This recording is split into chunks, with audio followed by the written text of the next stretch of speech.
Isang gabi, kasalukuyang kumukulo ang lana sa altar.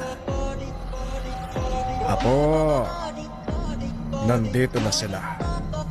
Humanda ka na. Opo naman, Lolo.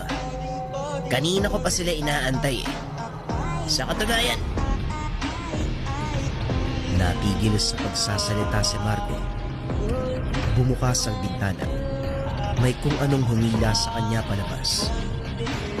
Nagising si Marco sa bakuran. Marahang tumayo ang binata at nagpagpagdamdamin.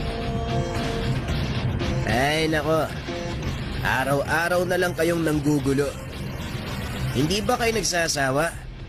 Hindi nga kami aalis dito hanggat gustong manggamot ni Lolo Carpio. Dito lang kami. Kung anyo sa amin, kayo ang umalis. Kitang-kita ni Marco ang itsura ng nilalang. Nakapatiwarik ang aswang. Nakatitig sa kanya. Gumapang ito ng mabilis. Bago tuluyang makalapit, tumalon ang nilalang.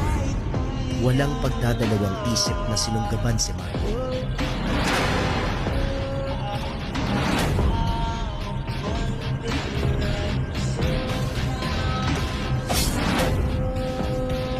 Kanina pa ako nagpipigil sa inyo eh.